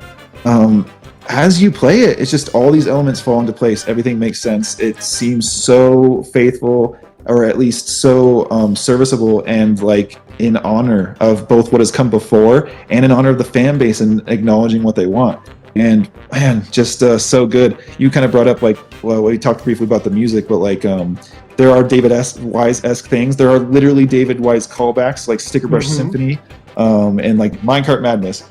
But and like little things like that, of course, Jungle Hijinks. And even Grant Kirkhope had like for Rambi's Rumble, like the Rambi theme, one of my favorite themes, just come back. The DK rap being your initial getaway, your kind of summer homes and the levels theme song Just so good. So many fan services. And like later in like some of the music, like just in the Tempest layer itself, many of the layers have great music. Like Drew brought up the under the Tempest layer with the fire, kind of almost having like a DKC2 lava-esque vibe to it. But also near the Elephant Elder and in the spa, hearing like almost like it feels like Grant Kirkhope could have composed it. Just this Oompa-esque tritone, very fitting for elephants, almost Goron-esque. Yes, tune, very like, Goron-esque. That's something I thought of when hearing the music. Yeah, it sounds like something that would be a Goron. And I'm talking about callbacks in the Tempest layer as well. I mean, obviously, you get the Elephant Bonanza there, but then you go to this section, the Tempest, so it's like there's lightning that comes down, and that itself, it kind of feels like a callback to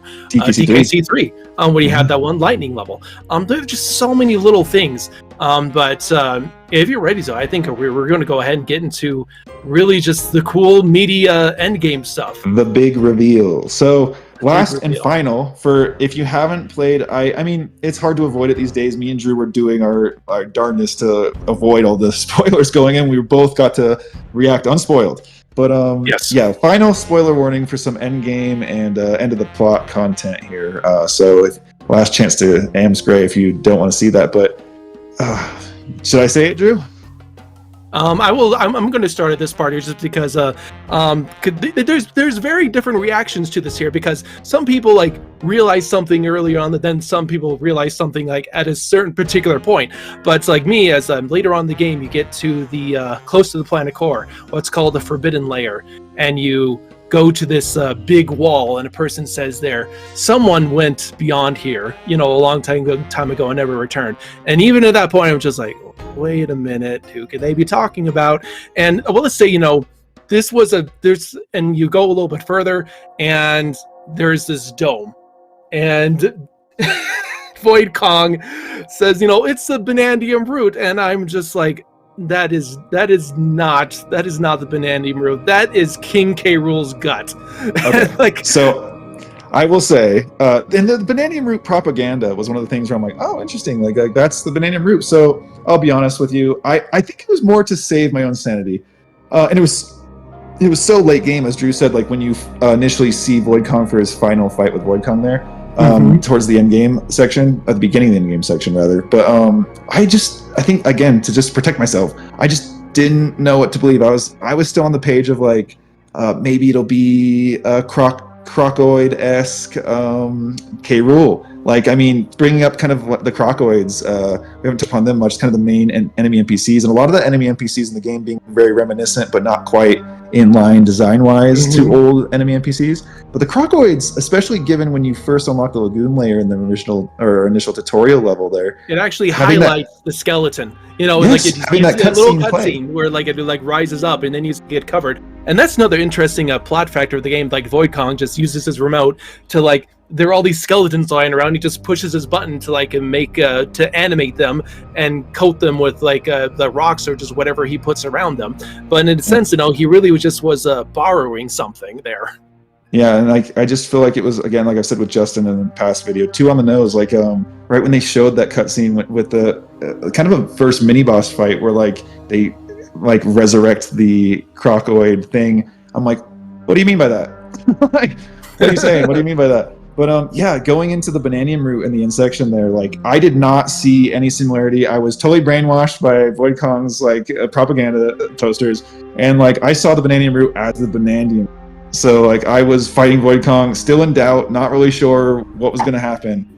Like you said, like some people did pick up on the fact that the Bananium root looks a little bit like K. Rool's belly, and like you can actually kind of see.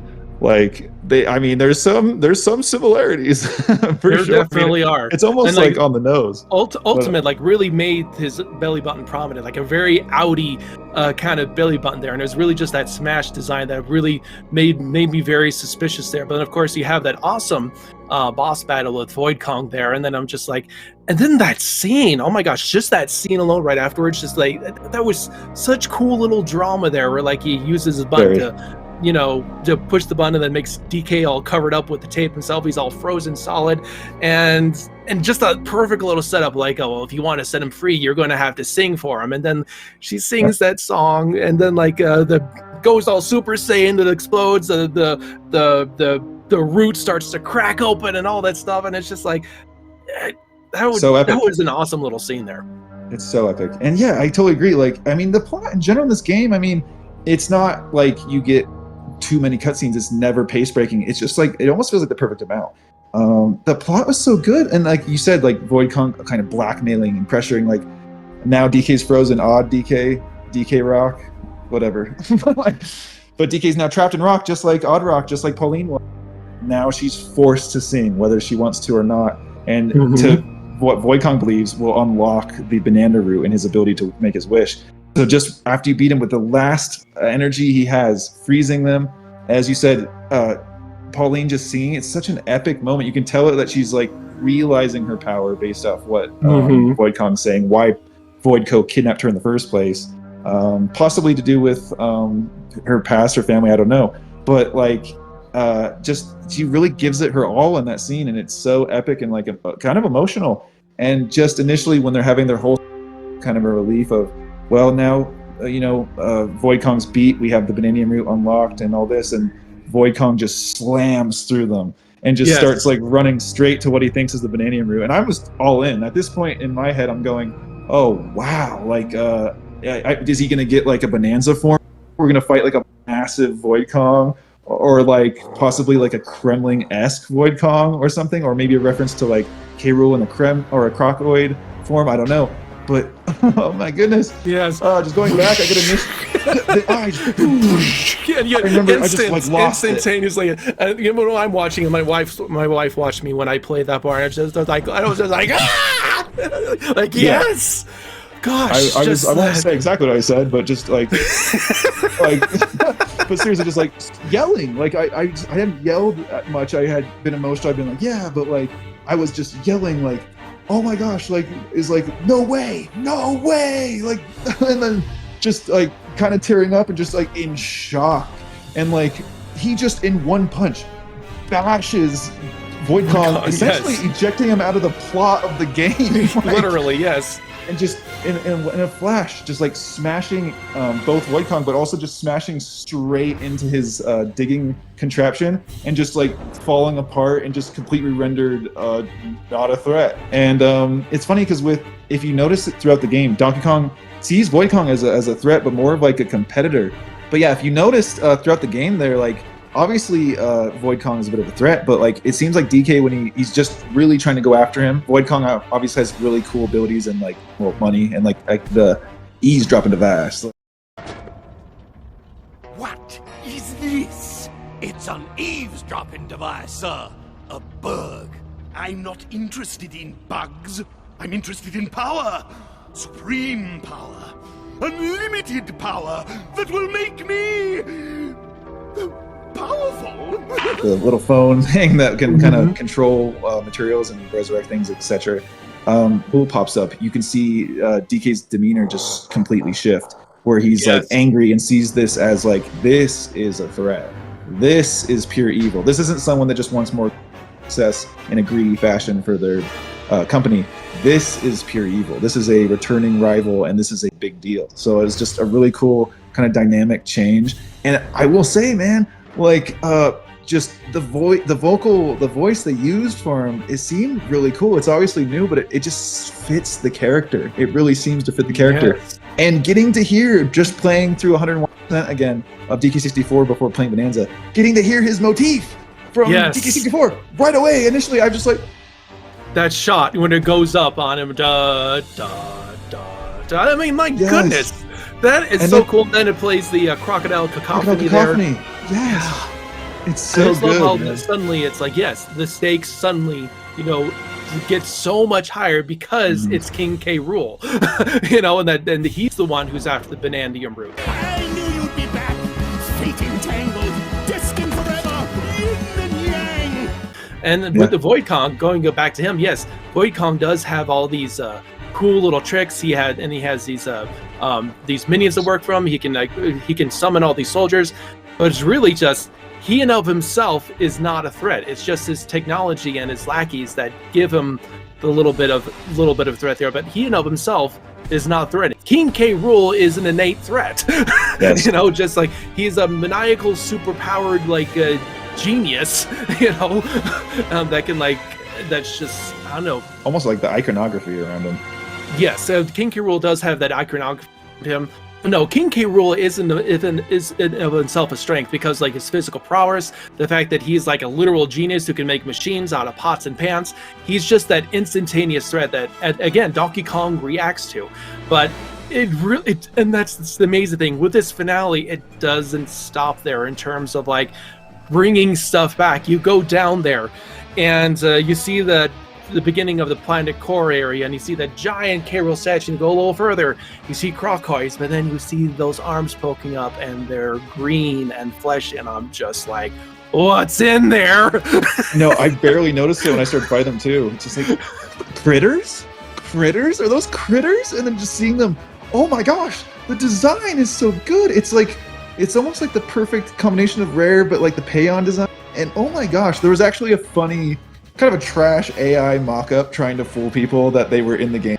And to make a shout out to an artist, Alter Mentality, social medias, she actually did an art mock-up of that, which was really good. But they look like pretty spot on with that. Like their design is so good. The critters look excellent, and they even included the little like when you like eject them. that was like that alone made me so happy. They re-included one of the most iconic sound effects in all of gaming right there. But again, it didn't stop. You go a little further, and it says like Necky's pathway or whatever that is, and it's like, wait, these birds? I didn't even read it. Didn't even read it.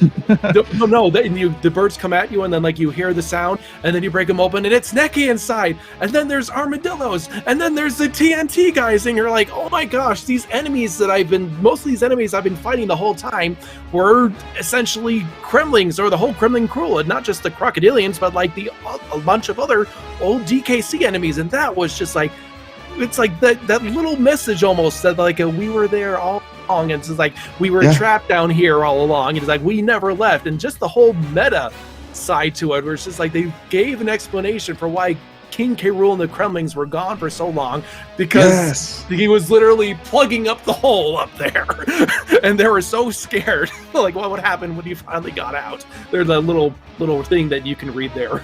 Yeah, Kong Compendium made it like kind of a funny joke about like, I guess the Kremling crew was just like looking up at like K. Rool took us like blocking the exit like the whole time.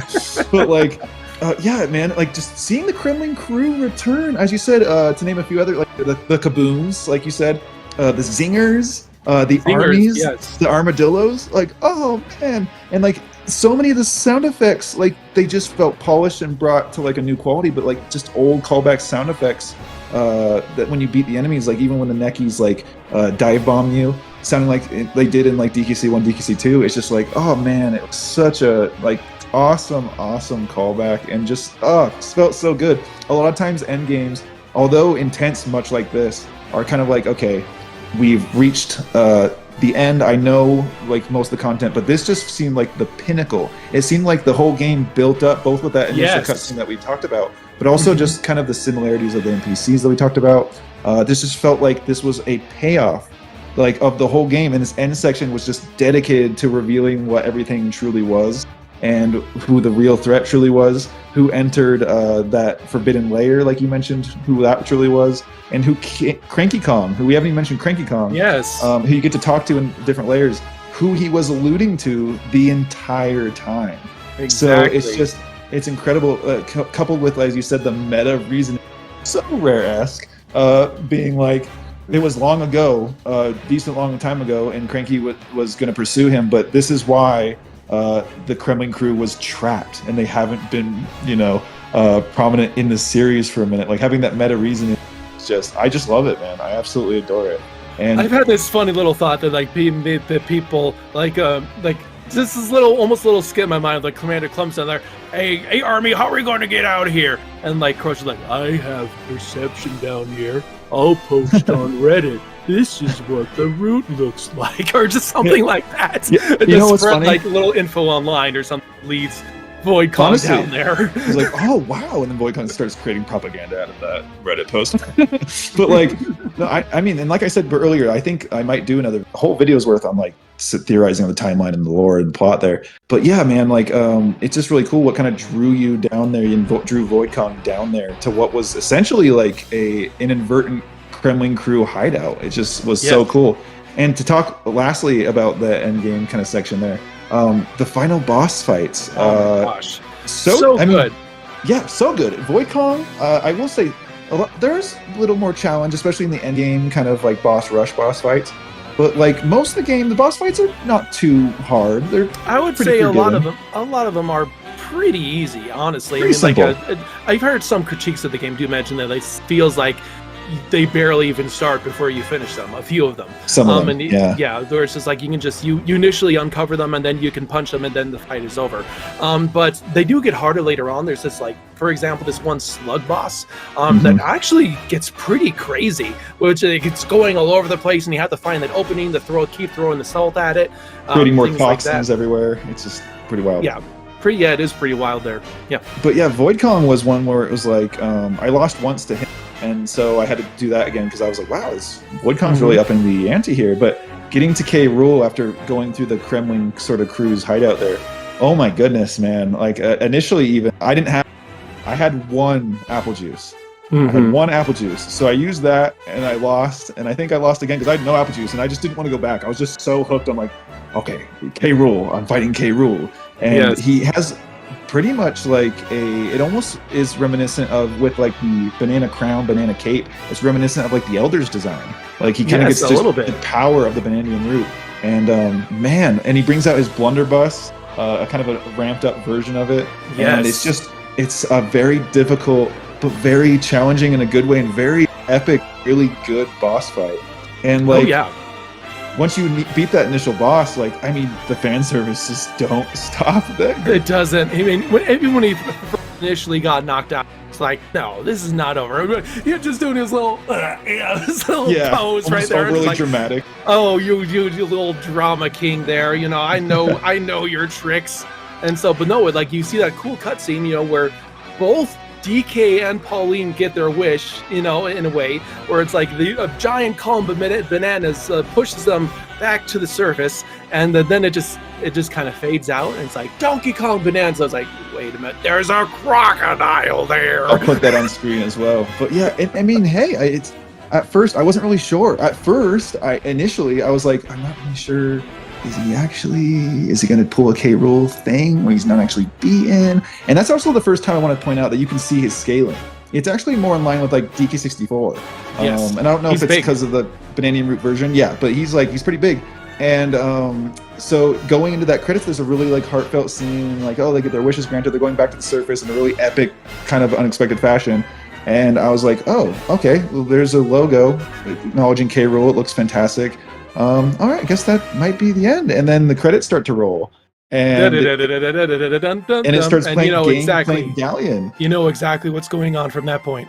As soon as you see the credits and you see that like Clump and Crusha and some others that weren't involved are actually referenced and mentioned in the credits. And then that eye pops open.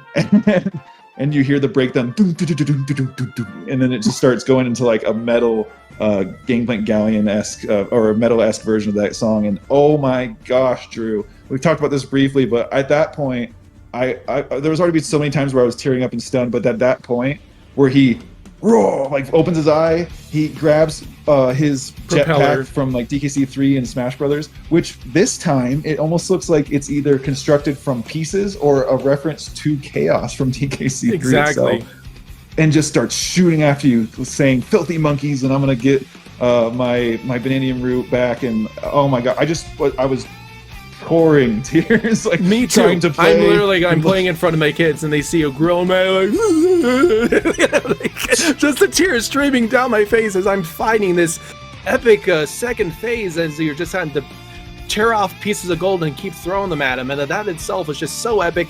It was such a great remix of that classic Gameplay Galleon theme, and then and again, you do that, you get to the surface, but wait, there's more yet again. Yep, you finally fend him off, and then pow, straight to the surface, and where are we? New Donk City. New Donk right. City. Exactly, and like we'll talk briefly about maybe a timeline if we have time here and such later on. But yeah, this is a kind of a more updated looking on New Donk City. The people are wearing different clothes, some cool neon signs. The signs are littered with Donkey Kong references, Lanky Kong, Tiny Kong, all these different businesses referring to the Kong family there. Yeah, Engard Cafe. There's a bunch of really cool stuff back there. But yeah, and like. Also, just to briefly mention some other callbacks, like in the endgame section, you actually can get the lady, which was like an outfit for Pauline. Because he didn't really have like what Mario he had a DK. Well, I was kind of hoping for, but DK64 skin, kind of like Mario 64 skin in Odyssey. But they did have callbacks where you could dress as the lady from the DK arcade with Pauline. You also dress as Pauline, her classic style, in the older games there, which was really cool. But yeah, getting to New Donk City. I mean, K. Rool initially, when you saw him and he comes up as the Bananium Root, saying, King K. Rool is back in action. And it's like a statement. He looks right in the camera. It's like he's telling me, at least that's how I took it. Like he's telling us all, like, I'm back, baby. And like, I've been gone, but I'm having a triumphant return. And all over New Donk City, as soon as he reveals, it almost looks like Thanos, where he's like, he sees that, oh, so this is what a human city is. Obviously, maybe knowing about it from like DK, the past there, I don't know, but like going into New Donk City and just corrupting the Bananium Root itself, but corrupting the entire city, and just seeing all the signs like K. Rool is back, and like seeing the Kremlings in the streets cheering on like on the screens, and like, oh man, it was so good. It felt like I was playing a fan fiction, man. A lot of people have mentioned that this whole ending, these last few hours of the game, do feel like fan fiction, and it is very much for the fans. It was deliberate, but it was earned. It was like built up to. It was like teased, and like and then it was, and because of those teases, people were speculating, and it all led to that wonderful, excellent finale there. I love just that, even that last stretch where you're trying to climb up higher, little references to the original Donkey Kong, like 100 meters, like 150, you know, like having to climb higher and higher there. And those last little challenges are like really fun to get through, just kind of brawling your way through that last batch of Kremlins, and then out of the lava rises the DK64 arena. Yes, dude. And it's like, it's not a coincidence. Like the exact layout of like the lights and like the cross sections and the arena shape itself is like, oh my goodness, this is so cool. Are we gonna box in? And like I was thinking too small, apparently. Like I was thinking far too small for that last boss fight. But yeah, it's so epic. And then we hear K. Rool kind of say like, oh, you like respecting his rival, you've done great to pursue me and all this, but like I have a beat of my own. And then kind of turning into his, for lack of a better term, like Bananza form, the King of Rot, which was like, oh my goodness, it's like a Dark Souls almost, like Dark Souls-esque, like rot, power, ability, just like crazy. Like it was like K. Rool was both his manic and unhinged, almost somewhat silly sometimes, but nothing but menacing and villainous self. But this was like a different version of that, like respected to Bananza, that like, oh my goodness, you could really feel the stakes when he was like saying like, this town is nothing but a plaything to me, and I'll just like devour it. And it's just, wow, it's just you really see, like you said, the stakes are really high, and this is a agent of evil. And like the boss fight, man, I mean, again, super challenge. Like Drew said, this was like the third phase practically, between like also playing through the challenge of New Donk City, and oh my goodness, it had such a challenge, but like it was so rewarding. But yeah, just excellent end boss fight, and like I said, a different take on the King. And I mean, we're calling this episode "Return of the Kong." We might as well call it "Return of the King." Because this was just a triumphant return of the King. And man, like we said, like it was challenging, but also rewarding. And gosh, what a great climax to a fantastic game there. It truly was. I mean, I love that boss fight. Even the boss fight itself, especially the second half, had little backs to like some of the prior King K. Rool fights. Like when you're shooting his blunderbuss there, the balls start to go in different patterns. Like they start to bounce, or they start to weave like sideways, just like they do in Donkey Kong Country 2. Just those little callbacks there, and man, and then like you give him that final punch, he gets like launched out of the arena, and you have a satisfying conclusion. And man, when we get into the end game there, when like New Donk City, it kind of returns all to normal. Pauline realizes that she can have a dream, that she wants to go and sing for everyone. And then you have what I feel is like a very kind of a sweet little Pixar moment there where like she realized, oh, wait a minute, what about a DK stream? You know, we're getting bananas. And like for that moment there, DK starts to feel conflict, and you see him like going like and that was both like incredibly funny and just sweet all at the same time, and realize that something else was getting through the Donkey Kong besides bananas. Just that in and of itself is just like really sweet. Really sweet. And it was a really cool reoccurring thing. Like they would ask you, like certain characters would ask, like, what are you going to the banana, or what are you going to the bananium route for? And you would have an option to say to get Pauline to the surface, or both of them to the surface, really, or bananas, which was really more of DK's motivation. But like towards the end, it's like you realize like they really were working together in all aspects. They both wanted to get home. He wanted to help Pauline realize her dreams just as much as he wanted to realize his own dreams of like getting a bunch of bananas. Yes, but also getting to the surface. So yeah, and like I guess in a certain way, like both their dreams do come true. Like the bananas start raining down, as you said, they have that conflict, and just that moment of realization and that wholesome moment of we are now like we have formed a newfound friendship in this dynamic, but like it's time for me to go and start mining what becomes, you realize, is the new bananium roots and bananium gems that came up, I assume, from DK's dream, but also for Pauline to come back to her family, go back to her home and pursue her dream of becoming a musician. It sounds like, and I will bring this up briefly, but like her grandma, who she references a few different times in dialogue, and how proud her grandmother will be of her. And yeah, it really like a heartfelt, almost as you said, Pixar moment, and where they have their realization of their friendship. It's just so cute and so wholesome. And then they separate there in a joyous but bittersweet moment where Pauline's crying and waving goodbye, and DK just epically flies back straight down to the depths. Wreck-It Ralph like. Totally Wreck-It Ralph. But heading back to Ingot Isle, and then the game concludes. And to bring up music, because like again, there's so much, we could talk about this forever. There's so many moments, like the Crystal Caves-esque Radiance Layer with snakes has great music. There's great music throughout. The Divide was another new take, without any old vibes, just a new somber, amazing track that was so calm and somber, and I'll play some of that here. Just where you could just have a moment of thinking and recuperation, which I will say the pacing of the game, having these moments of like smaller levels in between intense layers, just so well paced, so well designed. But right at the end there, just a massive banger, a super emotional piece. And honestly, I wasn't sure Pauline's voice, both through the Bonanzas, which gotta mention Zebra Bonanza, because that is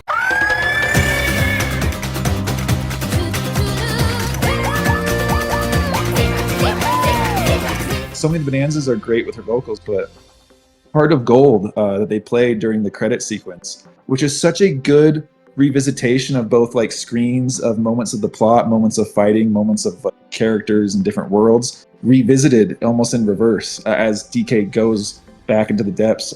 That song is just so good, and I really love that song. It'll be now one that like triggers emotion for me, and that's another moment. I must have cried like 4 times in this game at least. I don't know, but like I just was overwhelmed with emotion. Just having this good reminiscing moment, both with what's on screen and also the music, being able to just think about the journey that you've truly been on and how it truly felt like a journey. Honestly, I could call it a journey to the center of the earth. Yes, it very much. They kind of like, and people have theorized the kind of little elements of a journey to the west, and journey to the center of the earth. It definitely is that the idea of like there being a subterranean world. And I love how like there's a point where I'm just like, well, how do you get light down here? And then later on, the game it does explain how they get light. It's the snakes. The snakes like make the artificial suns of these different layers. That actually takes the time to explain that. Actually make all sense. And yeah, I do love the music and the songs in this game. Though there are so many, like all the. I think my favorite one is just the ostrich one, just because it has, and like when he walks with the ostrich, he just has this little swag to him. Where he's just like this is a little goofy, and they always are running to the beat or just walking to the beat.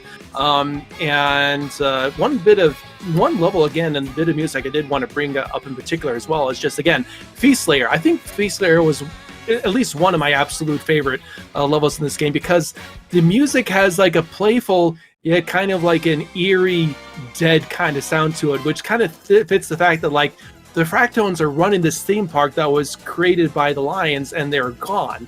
They're just keeping it going.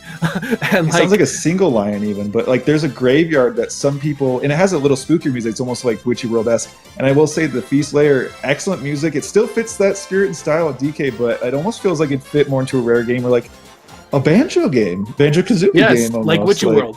Yes. Yeah. And there's a graveyard later that I think a lot of people theorize that like maybe the is there because they mention a singular lion, but yeah, just the vibes of that level are so like kooky, but also just, as I said, in the spirit of DK, it's like an excellent, just interesting take on what I guess I'll call an edible like level. It really is. So I think again, just kind of wrapping up our last few parts of this review here. This game was, gosh, it's one of the best video games I've ever played. One of the best 3D platformers ever created. One of, at least one of the absolute best Donkey Kong games ever created. So like it's hard to, you know, compared to 2D, 3D, but still, it's really is up there. But man, it's just like this game was so good. And the thing is, like, even talking, we talked a lot about the finale here, but even before the finale, this game was a 10 out of 10 for me, because the gameplay mechanics are just so fun. The fundamental punching, jumping, the physicality of it all, the combat, the different gameplay mechanics, they sprinkle all throughout it. And this is a lengthy adventure. This game has some meat to it. And again, like we're talking about, like, since we're this late in, you get down all the way to layer 1600, and there's so many different levels and things in between. The different layers have different lengths, and they break up the pacing here and there, giving you periods of like maybe an easier layer to rest up, or just like it's a masterpiece. And it's a masterpiece. It is. It really is, and everything else, again, from the music to just the presentation, the reverence of the Rare legacy. They like a lot of people have said Nintendo was like trying to erase that part of Donkey Kong, but in this game, like at least now, the Rare DK is back, and it's seemingly here to stay, and I couldn't be more happy. Overall, yeah, I'm giving this. And I'm factoring in also like the end game here, just putting all that into place. But yeah, this is a 10 out of 10 game for me. It is just a masterpiece, a classic video game, and an excellent way to start the life of the Switch 2. Oh, totally. And I will say, like, at the end game, like, it's almost like there's more than like the 1600 layers, because like even Ingot Isle, the tutorial level, which already I spent a nice amount of time in, they flesh that out in the end game, where it's 3 months later and you Pauline and DK meet back up for their final stretch of their journey together. You get to revisit Ingot Isle, and it's been fleshed out as a world with a bunch of collectibles and some really hard challenges for like your end game section there, and the rehearsals, the Bananza rehearsals, which give you a lot of incentive to revisit the worlds, and some decent challenge, and great for completionists who want to do that 100% like Drew and I did.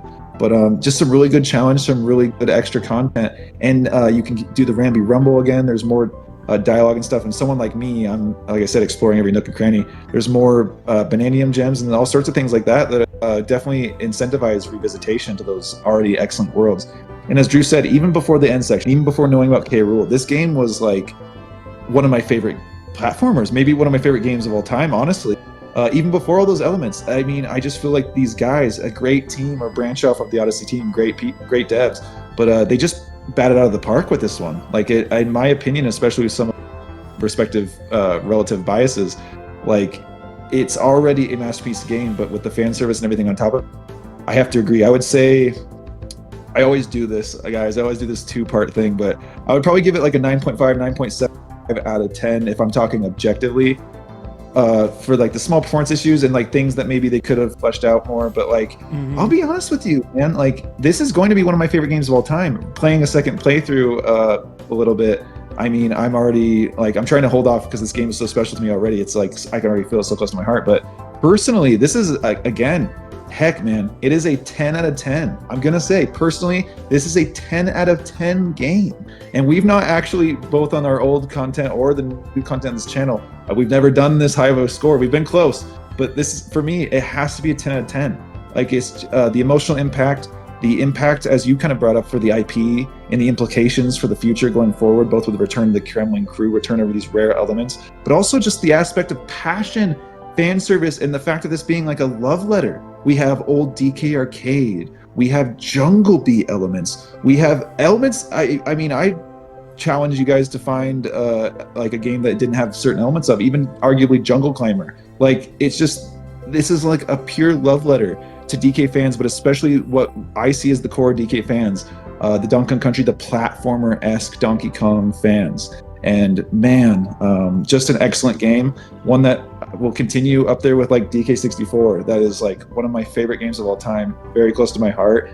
And what a great experience. If you don't want 100% it, like, fine, it's not for everybody, but absolutely play this game. Absolutely play this game. I cannot recommend enough a platform game. And honestly, if you're a platform fan, especially if you're a DK fan to any regard, this game is for you. Like, give it a shot. This is a masterpiece, masterclass piece of platforming cinema. Yes, pure cinema there, like the meme goes with the absolute bonanza. Absolute bonanza. I did really also want to give like one last mention of Shigeru Miyamoto here, because again, he even had some influence as to the design of this game, and Donkey Kong is his original baby, and the original Donkey Kong is almost at this point, almost 45 years old. This very well could be the last time that Miyamoto has his fingerprints on a Donkey Kong game. You know, that's, oh dang, I didn't go there with the thought process. That is a possibility. I mean, like, it's just, man. But if it is, I mean, I'm not going to assume or anything here, but like, man, what a legacy. What a legacy this remarkable, wonderful person has had on just the video game design landscape up the way up until this point with Donkey Kong there. But absolutely. Again, but yeah, we did we love the Donkey Kong series. We are so excited. The future is bright. It is golden, you could say. As far as the future of the series, there are rumors. I mean, Nintendo mentioned, like, I believe themselves wanted to work on both 2D and 3D iterations of the series moving forward. So that itself is exciting news.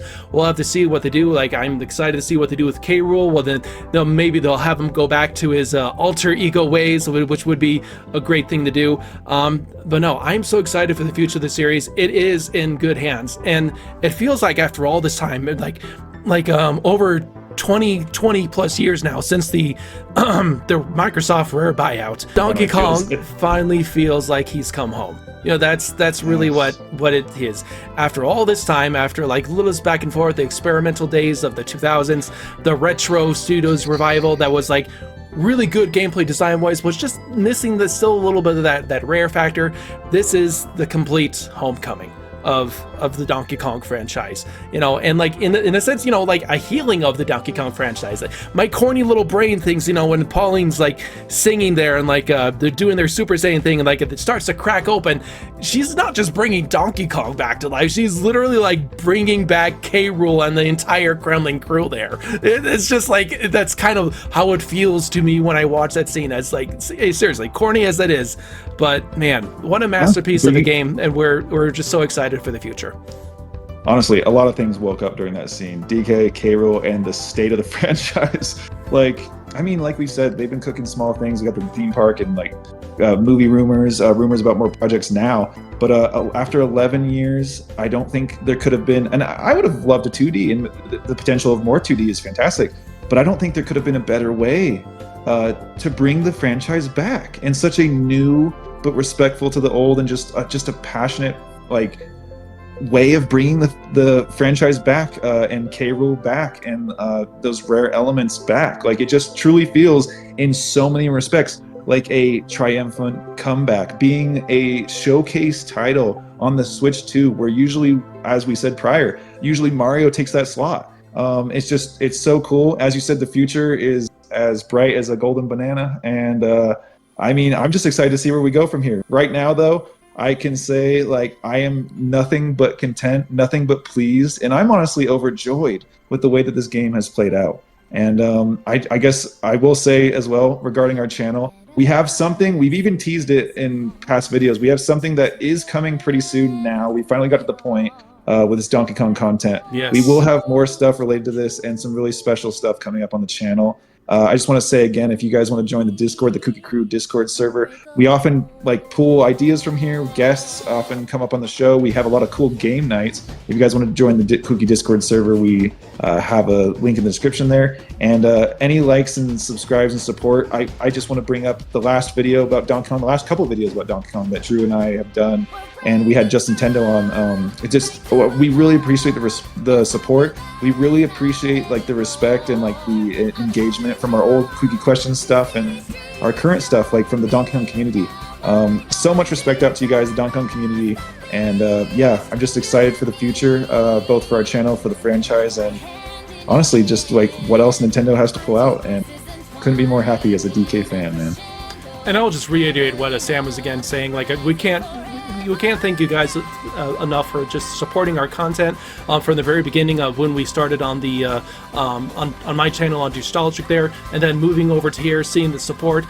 We are getting close to 100 subscribers with the last video with Sam and Justin there, like getting over 2,000. Got a big wave there. We're just so pleased. And if you enjoy this content, be sure to drop a like, subscribe. And we got some really good stuff planned for the future here for the channel. Yep. And like Drew said, thank you so much to the Kooky Crew community, the Kooky community that I honestly, like, we love you guys. Like, a lot of you have been now like coming regularly watching. We appreciate it. But yeah, thank you guys so much for watching, and we're excited for what's to come. From me, Drew, and the Kooky Crew. Thanks for watching, guys, and we'll see you in the next one. Bye, everyone.